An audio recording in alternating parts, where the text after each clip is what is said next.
This morning, and to those who may yet be joining us, just feel free to come in, grab a seat wherever you can. Sit yourselves, of course, physically responsibly, a safe distance away from other people, and welcome to our time together this morning. For those of you who are joining us online, whether that's in real time right now at 10 to 10 on Sunday morning, great to have you with us. If you're joining us a little bit later in the week, that's also wonderful, and we're happy that you're taking part in our Bible class here from Holy Cross.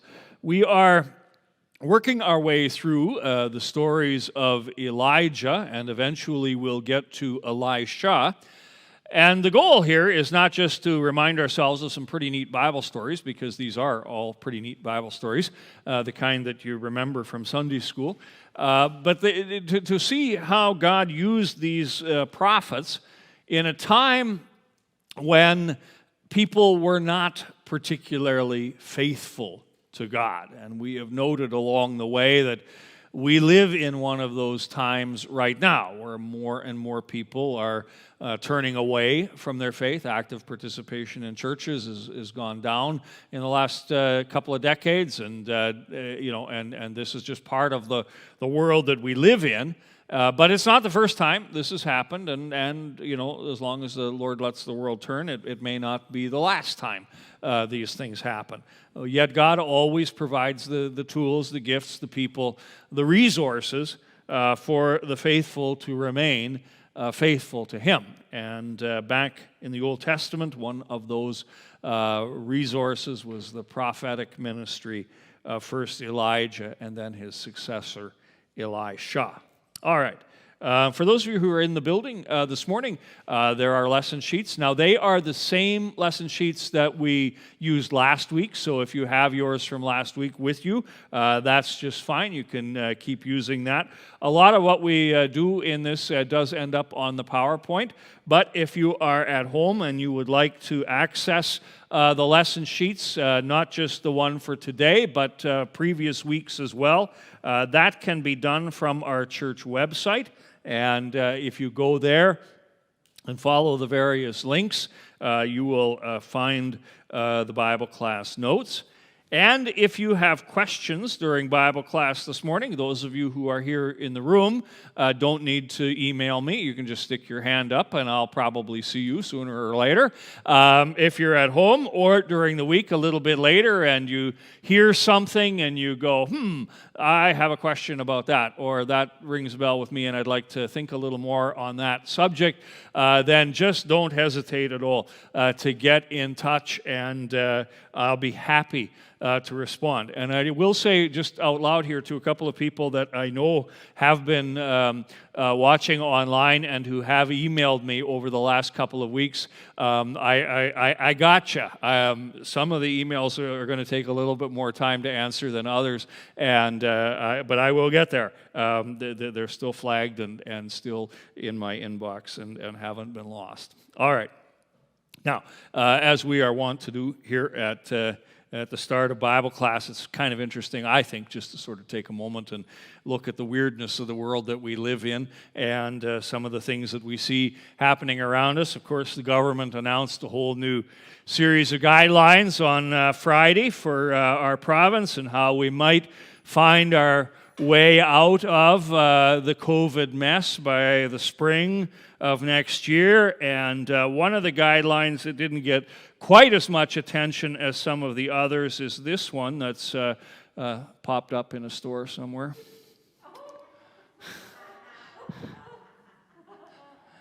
Not really, but somebody clearly didn't do the proofreading. That's the sort of mistake I like to make sometimes. Yeah, please Satanize your hands right here. Oops, we're having some problems. There we go. We're back. What is going on here? Hold on. Whoops, we lost. Have we lost the signal upstairs too? Yeah. Okay, I know what happened. My Bible turned the computer off again. We're going to have a little moment here. I'll do a song, do a little dance here at the front while we await my computer. I need like a multi-stage stage lectern here. Place for Bible, place for computer. Come on, computer. Oh, I got the spinning wheel. Let's see what's happening. Oh. How about those Leafs, huh? Yes, apparently they won a game. Look at that. Look at that. The Canadians won. Okay. All right, here. What are we doing? Come on, computer. Okay, well, we may have to... Oh, another spinning wheel. We're getting somewhere. I don't know where. This is close to... We'll push all the buttons at once. Something's bound to happen. Oh, there we go. Looks like we got life. All right. Sign in. Don't anybody look. There we go.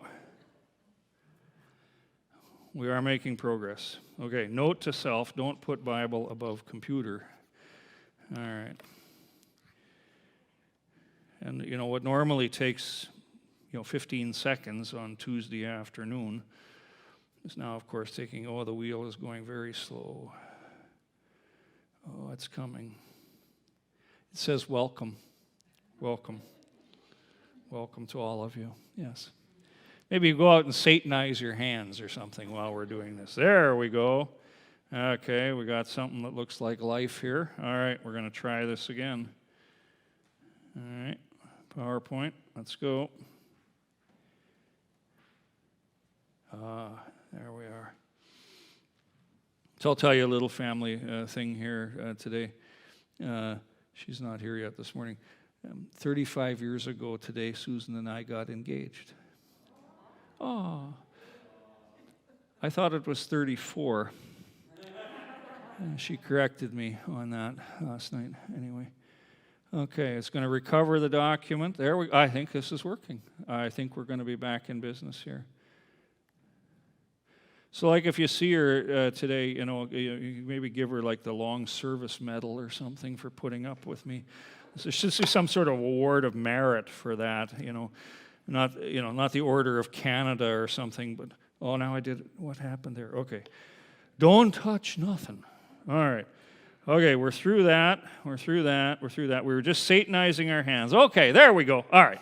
Now back to something a little bit more humorous than watching me start a computer. Okay, this next one is pretty self-explanatory.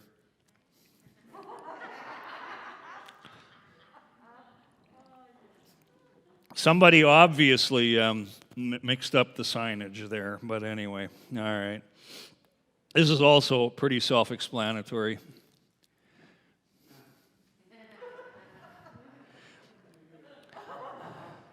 There are three things that don't lie.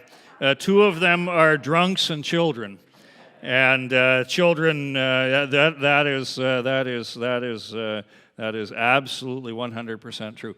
And we kind of just sort of lost the mood here a little bit, but in a rather lame effort to revive it here, this little thing I've been running the last few weeks, finding rather bizarre old Christian album covers and suggesting they may come to sing our anthem.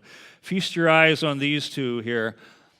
The Happy Two, the men's only two-man quartet. Leroy and Shorty. And you wouldn't know this is a Christian album except for the fact there's a little church up in the top corner there. Maybe next week, Heather or Jennifer, Leroy and Shorty, Something different for Confirmation Sunday. All right. Let's get into the action here. Anyway, back in the day, people didn't get quite so concerned about image, or what they thought was good back those days is not seen as so good today anymore. All right, what we're talking about in this particular section of the study is we're now in 1 Kings chapter 18, is how do we respond to this world? We took the first few sessions to talk about the idolatries that are out there in the world, the challenges that are before us in the world.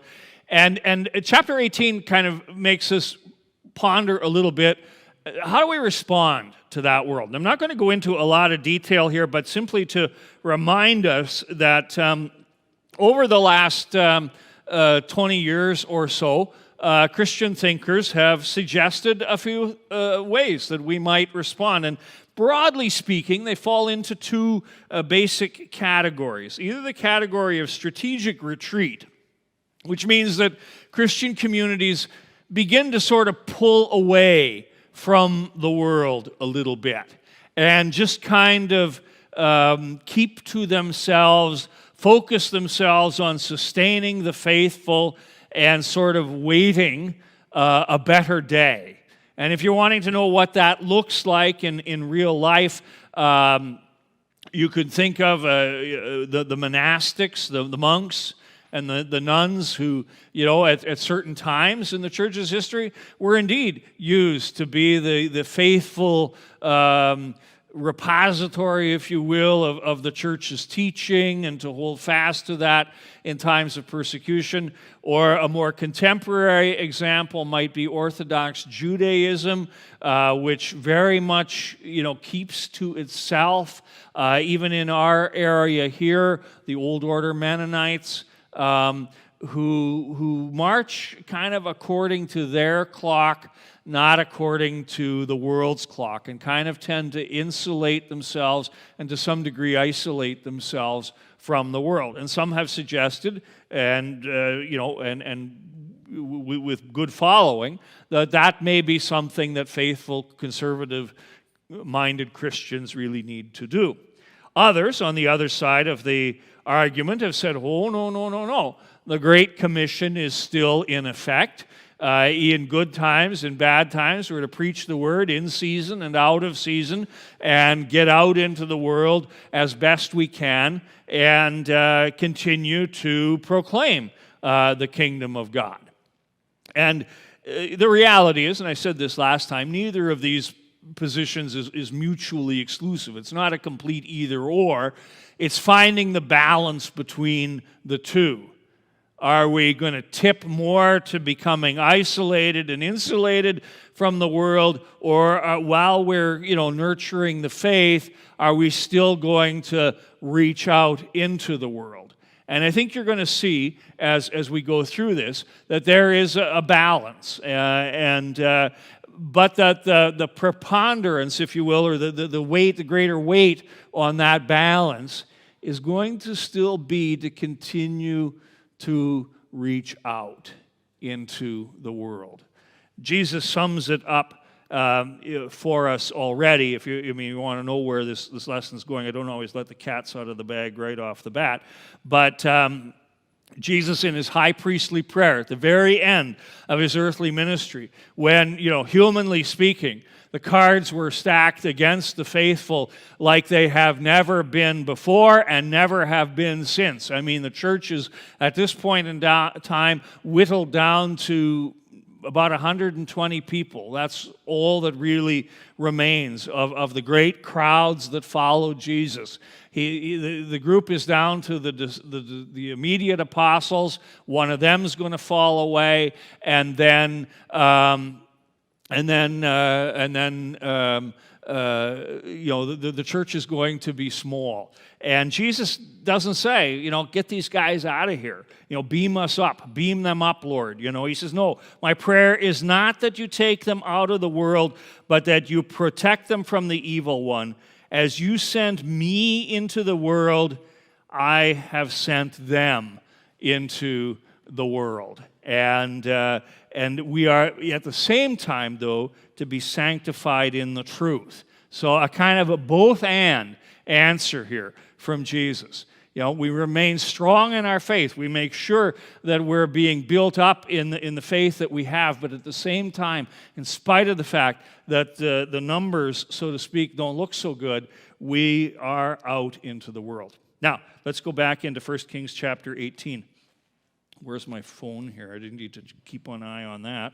There we go. Make sure we'll see if we got any upset from the community at large. Nope, we're good so far. All right, any questions in here about the general gist of where we're going?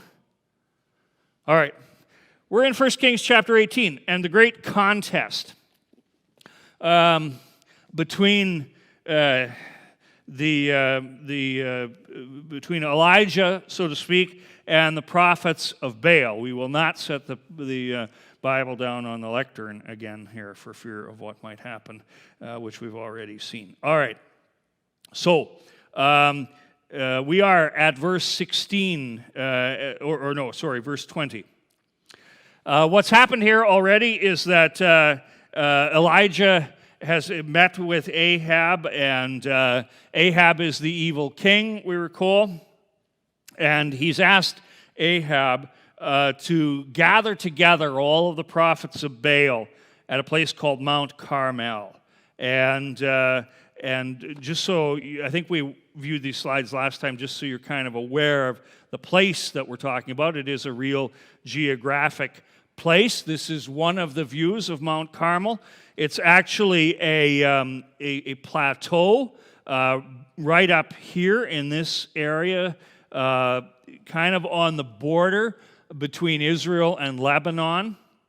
And it's this kind of long range of mountains that you can see here.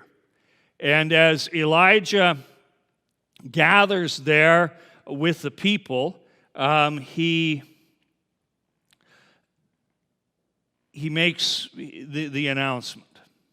Elijah went before the people and said, "How long will you waver between two opinions? If Baal is God, follow him." But the people said nothing. Now, this is an interesting Bible passage in and of itself, because he very much captures the mood of the time, both back then and still today. How long will you waver between two opinions? Ahab, the king, when he married Jezebel and when he brought in a very official way the worship of Baal, the worship of Asherah, and the various other trappings that came along with those so-called deities, was not exactly trying to push God right out of the picture. He was quite content to have people continue to worship God.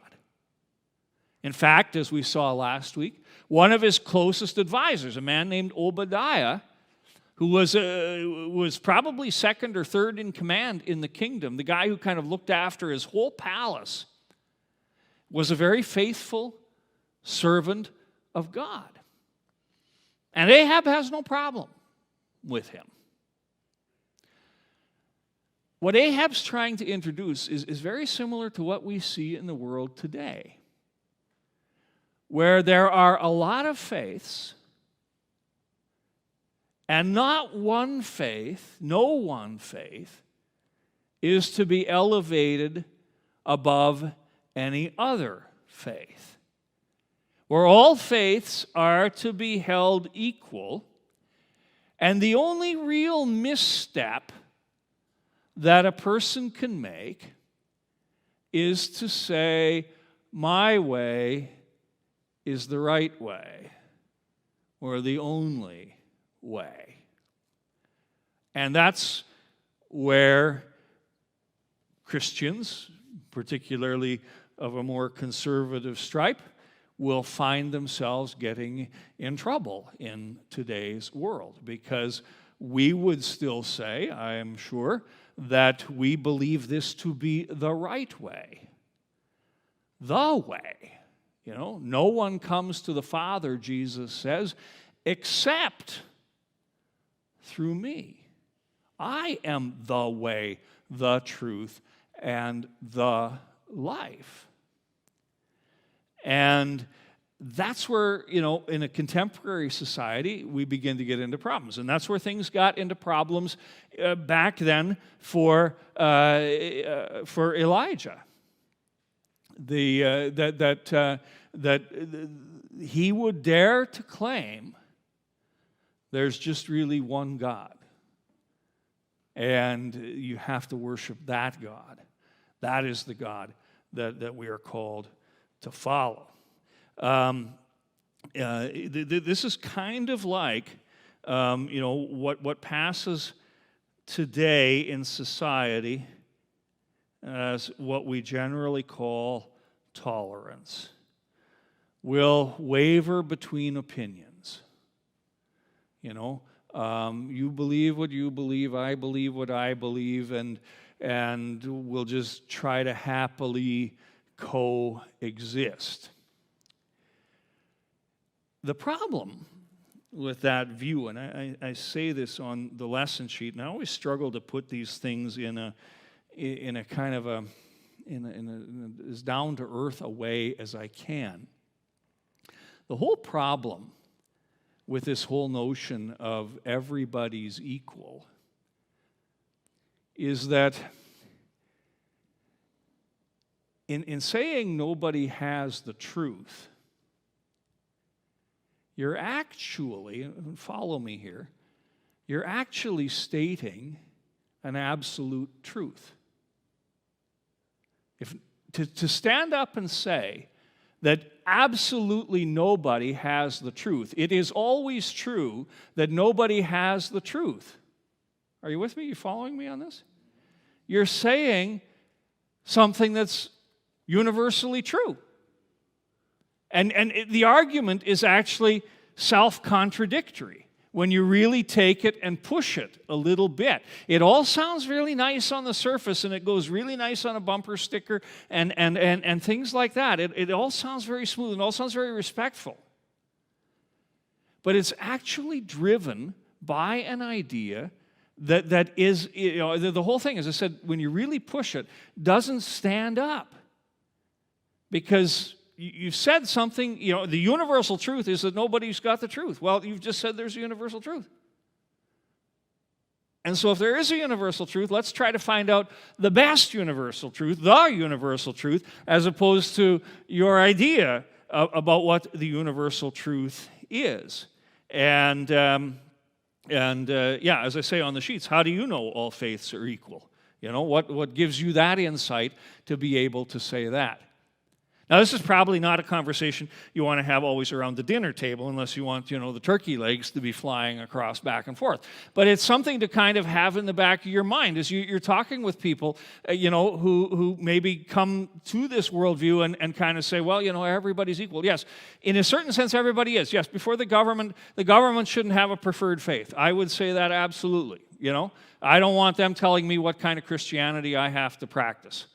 That's true. I get that.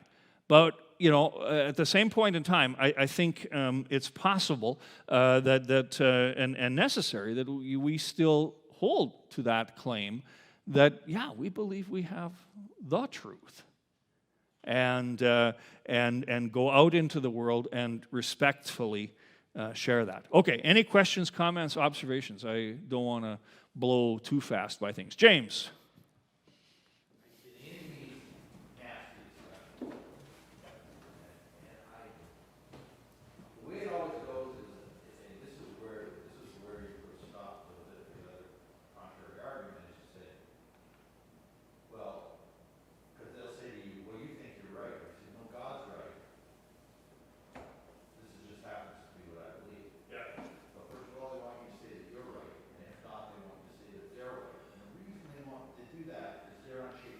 Oh, yeah. Anyways,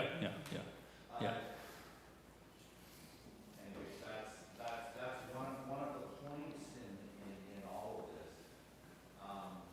But the other part of it is, Christianity is by its very nature adversarial because of the scripture that you quoted before.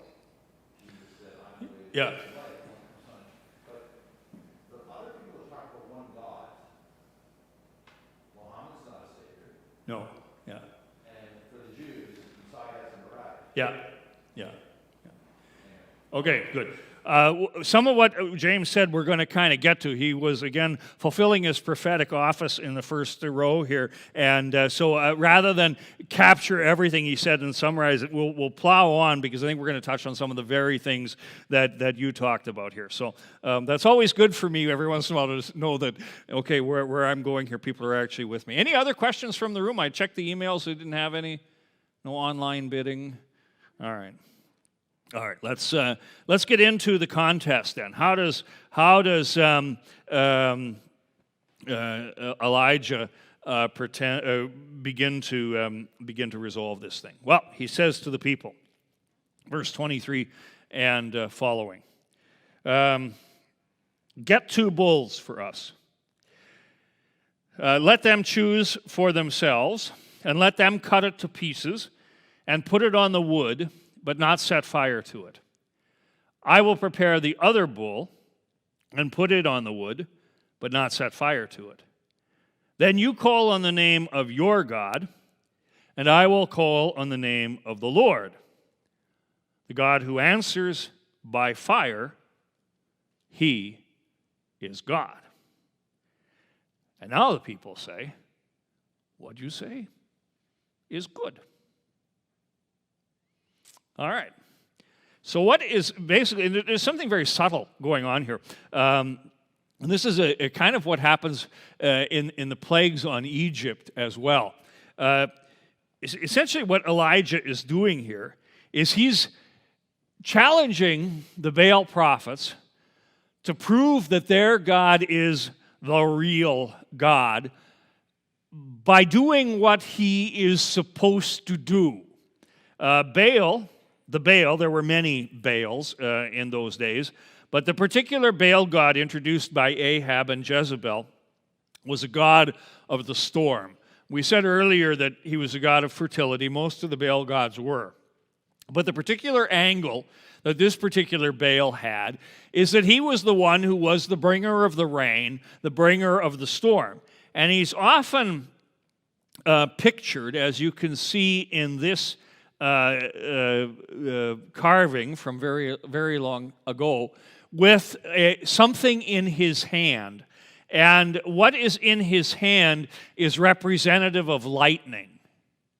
And even from this other piece, you can sort of see it a little bit of like the way lightning comes down and striking the earth. And so basically what Elijah is saying here is, all right,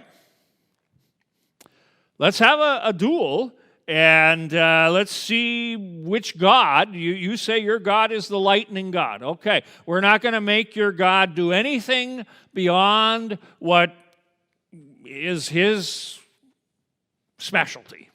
You know? He doesn't have to feed the multitudes. He doesn't have to, raise the dead. That's not his thing. He's a lightning God. Okay, we'll go with lightning. If he can make lightning happen and light this thing on fire, then he's God. Okay, let's read on a little bit in the story. So Elijah said to the prophets of Baal, "Choose one of the bulls and prepare it first. And since there are so many of you, call on the name of the Lord your God."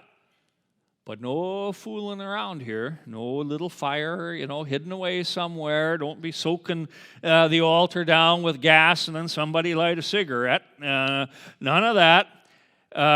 So they took the bull given to them and they prepared it. And what they do in their preparation reveals a lot about the nature of idolatry in their time and in ours. Here's what happened next. So they took the bull given to them and prepared it. Then they called on the name of Baal from morning until noon. "O Baal, answer us," they shouted. But there was no response. No one answered. And they danced around the altar they had made. At noon, Elijah began to taunt them. "Shout louder," he said. "Surely he is a god. Perhaps he's, deep in thought. We're busy." This is where the English Bible sometimes kind of wimps out on us a little bit. The Hebrew is much more direct. They don't use the word busy. The word there basically means perhaps he's gone to have a poop.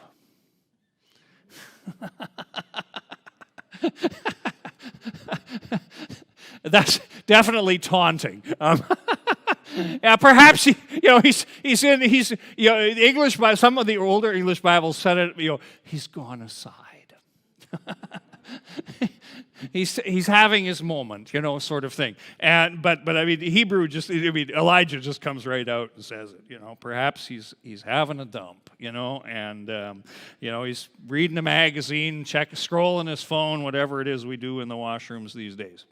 All right, he's busy. He can't come right now. Or maybe he's gone on a trip. We'll get this back out of the washroom here. Maybe he's sleeping and must be awakened. So they shouted louder and slashed themselves with sword and spear, as was their custom, until blood flowed. Midday passed, and they continued their frantic prophesying until the time for the evening sacrifice. But there was no response. No one answered. No one paid attention. And this tells us a lot about the nature of idolatry. They called upon the Baal from morning till noon. They danced around the altar to please the Baal. They cried aloud and cut themselves with swords and lances in self-loathing to appease their God. They called. They danced. They cried and cut themselves. Whenever you have an idol in your life, you give the ultimate authority in your life to the idol. And we all have idols from time to time. Everybody does. And the problem is that while you've given that a thing, whatever it is, a very important place in your life, it all comes down to you to keep that thing happy, whatever it is. I'll give you a fairly benign example, but one that's real, at least in my life, okay? One of the things that I know can be an idol in my life are the things that I like to do that we would consider hobbies, okay? And one of those hobbies, all of them actually, have certain standards that you like to meet. I'll just use one of them. I like to play around in my garage with saws and cut wood and make things and do stuff like that. And it can be a very, very important time for me to be able to go out and do that. And sometimes, as I said before, you sometimes get twigged on what your idols are by, where your mind goes when you have nothing else to think about. And, a lot of times when I got nothing else to think about, I'm thinking about the next step out in the garage. And sometimes that does slip, in my heart to be in a little bit more important place maybe than it should be. And yet sometimes when I go out there into the garage finally get the time, I'm going to go out here, I got an afternoon, and I'm just going to make some dust here. All of a sudden, I'm like, okay, I got to do this right. I got to get this right. I got to pay attention. I got to follow the instructions. And I know, and the thing that gets me is I know how I feel when I mess it up. And Susan can verify this. Because sometimes I come in from the garage and I'm not relaxed. It's not like I've had time off. It's because I went out there and this thing that is important to me, I disappointed it. I made a mess, and I wasted my time and all of that sort of thing. And you get frustrated with it. And that's, in a very real way, kind of the nature of idolatry. You make something out to be so important. We'll take a bigger example. People, tend to make, often we make our work into an idol. It becomes the thing that is at the center of our existence. It very easily slips in there because that's what the world wants us to do. And yet at work, who's under the gun? You, right? You're the one that has to serve this all the time. And you're the one on whom it all depends. Money, the same thing. Family, even, the same thing. We want these things all to be just so. And they're cruel taskmasters because they demand our performance so that we can fulfill the image we have created for what they need to be in our lives. With me on this? Disagree with me? James has a hand up. Okay, let's hear some argument here. He's not disagreeing, for those of you online. Okay, well, that's too bad. What of indulgences in a Catholic confession? What about indulgences in the Catholic? Sometimes you take the questions in places I was not in a million years thinking we'd have to go. But it is Reformation time. We do need to talk about indulgences again. We're still against them.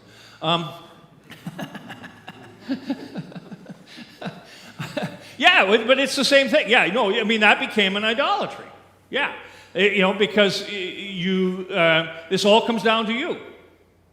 Yeah, that's what was wrong with the church at the time of the Reformation, was they had lost the true essence of the gospel of Jesus being the way, the truth, and the life, and it all came down to you. How well do you perform? And if you didn't perform well enough, then your kids and grandkids better get to act together to get you out of purgatory. Yeah, absolutely. You bet. All right. So they do all of this, and to no avail. They cut themselves. They carry on, and nothing happens. Let's see here. Yeah. Another example. I heard this example. Of how devastating, and sometimes this is another thing that clues us in to our idols in life. Say for example, take the case of a young person, finishing high school, heading off into university. This particular young person has been dreaming for years of being accepted into law school. And so they go to university, they do their best. They try their hardest. They write the LSAT. They do all of that stuff.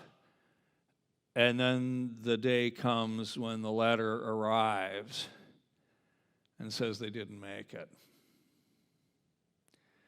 Now, if that has become a true idol in your life, you're going to be crushed by that. Because you put all your effort in and you didn't get the reward. On the other hand, if you have, a more correct faith, shall we say, focus in your life, you're going to take that news. You're probably going to be disappointed by that news. You might be very saddened by that news, but it's not going to crush you because you know that life has a bigger purpose. And, what is said no to today may be opening the door for something else tomorrow. A lot of times, how we identify our idols or how our idols come out is how we handle things when something goes wrong. Because things will go wrong in this world. I mean, that's just the nature of the place. It's a sinful, corrupt world. But how we handle that, shows in many ways where our faith really is. Yes, we're disappointed, we're down. This is like Paul talks about in the New Testament. We're beaten. I can't remember the whole thing, but not crushed. Not crushed. By these things. Anyway, the Baal guys are getting pretty crushed by this point in time because they have invested a lot of their life in the worship of this god. They have believed this guy is going to drop fire from heaven. They've even taken to cutting themselves as a kind of an ultimate appeal to their god to answer, and nothing. This is another picture from the floor of the church in Siena. Unfortunately, it's not as clear as it could be. But over here you see a guy who's cut himself. You see people here, calling out. And meanwhile, the animal just lays on the altar as it has been all day. Probably the only thing that's attracted is flies. And another sculpture of the same thing, where you see them here, just carrying on and trying with all their might to bring forth some response, but nothing. And Elijah over here, who's not at all surprised. Okay, this is just a summary. I guess I got my slides a little out of order here, but I'll just read it quick. Idolatry involves a reversal of roles. When you have an idol, you are also the one who must perform. You do everything to impress the God, so God answers you in the way you want to be answered. Idol worship puts a person under spiritual authority, but at the same time puts you in the driver's seat. Your performance determines the response you will receive. And just to kind of summarize what I was saying a moment ago, how do we respond to the crushing disappointments of life? And all of our lives will have some of those. When our focus is not on the true God, often anger, bitterness, even self-hatred can take over our lives. And when that happens, sure as shooting, we've likely identified an idol in our own lives. All right, check the phone here just for any. Nope. Oh, okay. All right. God's answer. So, God is there, and after watching and taunting the Baal prophets, Elijah calls the people to himself. Let's read a little further in the story. Elijah said to all the people, "Come here to me." They came to him, and he repaired the altar of the Lord, which was in ruins. Elijah took 12 stones, one for each of the tribes descended from Jacob, to whom the word of the Lord had come, saying, "Your name shall be Israel." With the stones he built an altar in the name of the Lord and dug a trench around it large enough to hold 2 seahs of seed. A seah is around 15 liters or so. He arranged the wood, cut the bull into pieces, and laid it on the wood. And he said to them, "Now fill 4 large jars with water and pour it on the offering and on the wood." "Do it again," he said. And they did it again. "Do it a 3rd time," he ordered. And they did it a 3rd time. The water ran down around the altar and even filled the trench. It's important to note why it had to be done 3 times, because, of course, there's a drought in the land. Not a lot of water. So the first time probably just got soaked up by the dry ground. The second time it maybe was starting to get saturated. The 3rd time it finally started to puddle a little bit. And that's exactly what Elijah wanted to see.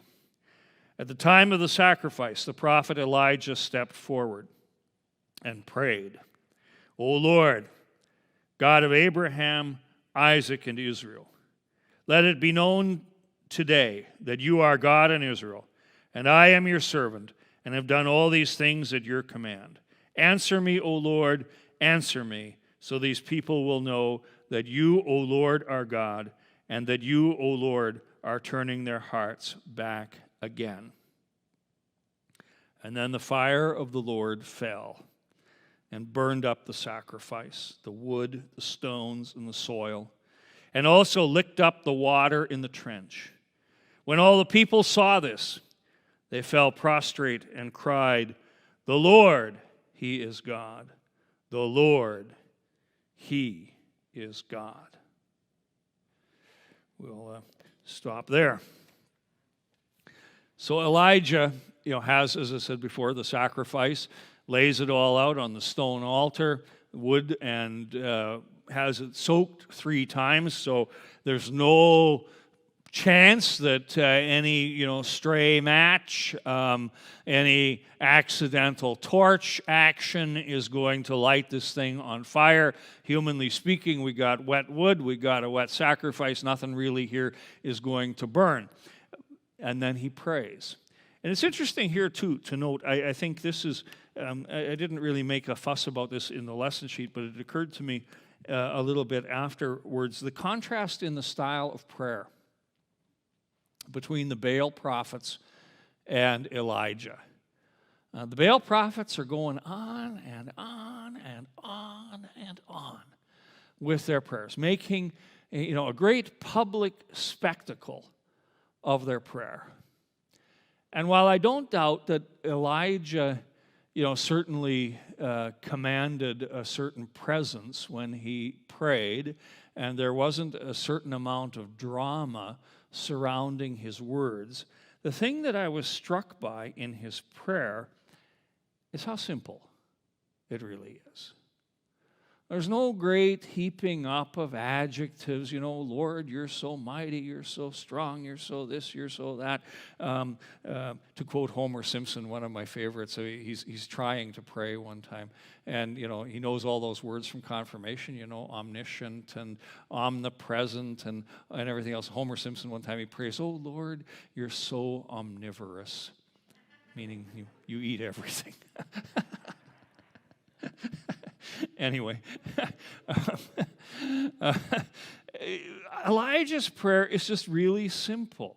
"O Lord, God of Abraham, Isaac, and Israel, let it be known today that you're the God of Israel. I'm your servant. I've done these things according to your command. Answer me, O Lord, answer me, so these people will know that you, O Lord, are God and are turning our hearts back again." There's no great drama.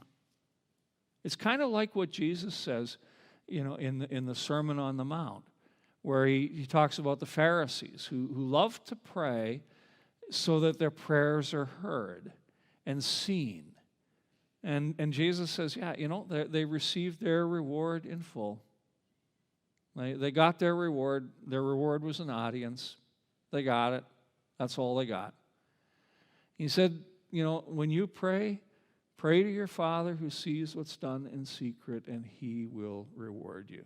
I think there's great comfort in that for our own prayers. Sometimes when we're really up against it, we struggle to find the words to say. Sometimes we can string a really nice sounding prayer together. God doesn't need that. God is God, and God knows what you need before you ask, and God is quite ready to hear a very simple, very direct, very private, unvarnished prayer. I just thought that was an interesting contrast here, that this is, he offers what, is really just a very basic prayer. And that's the prayer God answers. And the fire indeed comes down, and the fire does indeed do what it's supposed to do, and the people are turned by what has happened. I'll pick this up at verse 39. This isn't on a slide. It probably should have been, but it just isn't. When the people saw this, they fell prostrate and cried, "The Lord, He is God. The Lord, He is God." And what they're doing there is using the personal name of God. Whenever we see we've mentioned this before, but just a quick note again. In all our Bibles, English Bibles, you'll see there the word Lord written in 4 capital letters. And in most English translations, though there are a few that do it differently, that word equals the personal name that God reveals to us, Yahweh, which basically means it's the name that was given to Moses when he wanted to know God's name. And God said, "I am who I am." And basically, through a little bit of work, Yahweh is what God said. I am who I am, the God who is. And the people confess that name, and they say, the Lord is God, the Lord is God. And then comes the next part of the story. The prophets of Baal are seized, they're executed, and Elijah then comes back to Ahab again. And we're going to leave it here. I know we have about a minute to go, but unless we got something from, no, we haven't got anything from any questions. There's more to come, but to go into the more right now will take us longer than the minute we have on the clock. Any comments, any questions, any observations? Oh, Heather, yes, sorry, you're too close to the front. Okay, we'll come back to that. What was going on there? That's a whole other thing. Why would this happen? Yeah, okay. Well, that's coming in the next episode. All right. For those of you, this maybe gives us a moment to sketch out things for next week. As you know, next Sunday here is Confirmation Sunday, but we will have Bible class. Because confirmation is contained to the 11 o'clock service, we will have Sunday morning Bible class. It will be available in person and online. The only difference for next week is that we will stop the class 10 minutes earlier at 10:30. That's just to give me time to spend a few minutes with the confirmands downstairs to get their anxiety really whipped up for the service. That's when I go down and announce to them that they have to give their witness statements in German. Or that they have to give them memorized, and they haven't even been prepared for that. And no, I don't do that. Believe me, I went through enough of that when I was a kid. I couldn't inflict that on my enemy. But anyway, we do need a few minutes to kind of get together with everybody and get ready for the service. So we will stop at 10:30 next week, but we will have Bible class. All right, let's close with a quick word of prayer. Gracious Lord, Heavenly Father, we thank you that you continue to be the faithful, true God, and that you revealed yourself to us in so many ways as being the way, the truth, and the life. Forgive us for our idolatries, and forgive us too when we maybe just go along a little too easily with the ways of the world. We pray, Lord, that you would continue to keep us faithful, continue to keep us steadfast in our faith, but also give us a heart for those who still do not know you. We ask, Lord, that you would bless and be with us this day and grant us your peace in all things for Jesus' sake. Amen.